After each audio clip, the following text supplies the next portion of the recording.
안녕하세요. 얼버린 여행사에서 제공하는 여행 뉴스 시간입니다. 여행과 관련된 한 주간의 소식들을 모아 여행을 기다리시는 모든 분들께 전해드리고 있습니다. 한국 정부의 격리 면제 발급 대상의 범위가 형제 자매까지 확대될 전망이 나오고 있습니다. 한국 외교 당국자에 따르면 한국 입국 시에 격리 면제 대상을 형제 자매까지 확대하는 방향으로 검토할 수 있다고 밝혔습니다.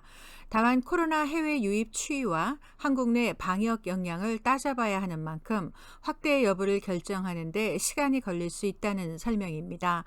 현재 격리 면제를 위해서 허용하는 한국 내 직계 가족의 범위는 배우자와 본인 그리고 배우자의 직계 존속과 직계 비속까지로 형제 자매는 포함되지 않아 제외 국민들 그리고 해외 거주자들의 불만이 쏟아지고 있습니다.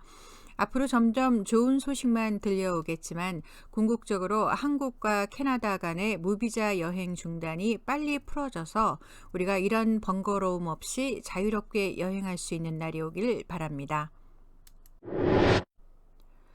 7월부터 자가 격리를 면제받는 한국 방문이 허용되면서 해외 공관들이 정신없는 시간을 보내고 있다고 합니다.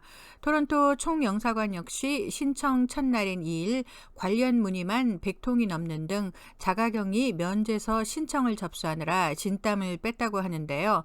토론토 총영사관은 미국 같은 민원 폭주 사태를 방지하기 위해 현재 7월 출국자에 한해서만 출국 날짜별로 접수를 받고 있습니다. 7월 중 격리 면제서 신청자는 2회의 백신 접종 완료 뒤에 14일이 지난 항공권 소지자들로서 예방접종 증명서와 가족관계 증명서 외에도 항공권을 반드시 첨부해야 하며 8월 1일 이후 출국자 안내는 추후 공지할 것이라고 합니다. 한편 외교부에 따르면 지금은 이메일과 방문을 통해 신청서를 받고 있지만 앞으로 자가격리 면제서 업무는 재외국민 포털 사이트인 영사민원 24로 일원화 한다는 방침입니다.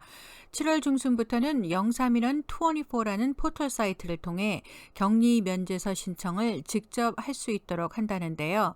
재외 공간의 업무 적체를 많이 도와주기를 기대하면서 또 나이 드신 어르신들도 쉽게 할 수 있도록 보다 간편하고 쉽게 만들어주기를 기대합니다. 입국 제한이 완화됐다고는 하지만 준비해야 될 것들은 더욱 까다로워진 느낌입니다. 일단 격리 면제서를 발급 후에는 꼭 종이로 4장 프린트하셔서 공항 검역대와 입국 심사대, 임시생활시설 등에 제출을 하고 한 장은 본인이 소장하셔야 되기 때문에 전자문서는 사용하지 못한다고 합니다. 또 당연히 출발 전 72시간 안에 코로나19 음성 테스트는 하셔야 되고요.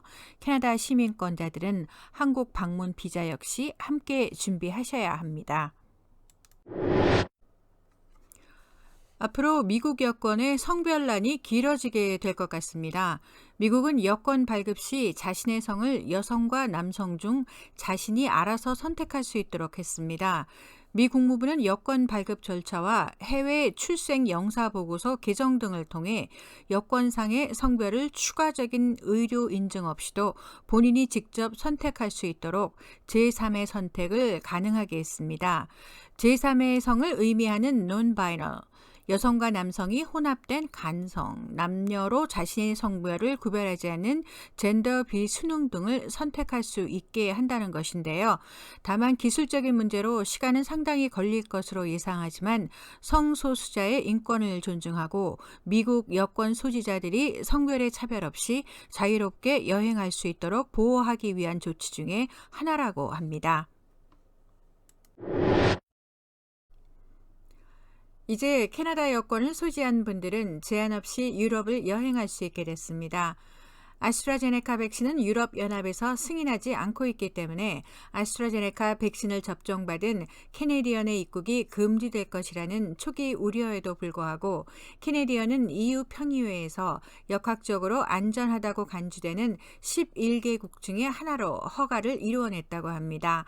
물론 유럽의 국가들은 나라별 격리나 음성 테스트를 요구하는 등의 자체 표준은 따로 있지만 일단 캐나다가 입국 허가 국가 목록에 합류되었다니 올가을 유럽 여행은 가능하게 된 것 같네요. 이 11개의 국가 목록에 미국은 포함되어 있지만 특히 감염성이 높은 코로나19 델타 변종으로 인해 사례가 증가한 영국은 포함되어 있지 않습니다. 캐나다는 최근 몇 주 동안 현저히 감소 사례를 이루고 있으며 이를 기반으로 EU 회원국들의 합의를 이루어냈다고 합니다. 토론토 아일랜드 공항에서 주로 운항하는 포터 항공도 재운항에 시동을 걸었습니다. 역시 캐나다 정부의 재정금융 2억 7,500만 달러 상당의 대출에 합의를 했는데요. 코로나19로 취소된 항공편에 대해 2,050만 달러가 포함된다고 합니다. 이로써 작년 2월 1일 이후 올해 6월 30일까지 예약 취소된 모든 항공편은 환불 대상입니다. 환불 마감은 오는 8월 29일까지로 온라인으로만 접수됩니다. 자, 여러분들은 이제 어디로 여행을 계획하고 계시나요? 보시는 영상은 우리 한인들이 정말 많이 다녀오시고 코로나 전까지만 해도 겨울만 되면 개인별 단체별로 정말 꾸준히 많이 다녀오셨던 골프장인데요. 올해는 한번 다녀와 봐야 되지 않을까요? 멕시코 캔쿤의 문팔레스 골프장 영상 보시면서 저는 다음 시간에 다시 찾아뵙겠습니다. 한 주 건강하세요.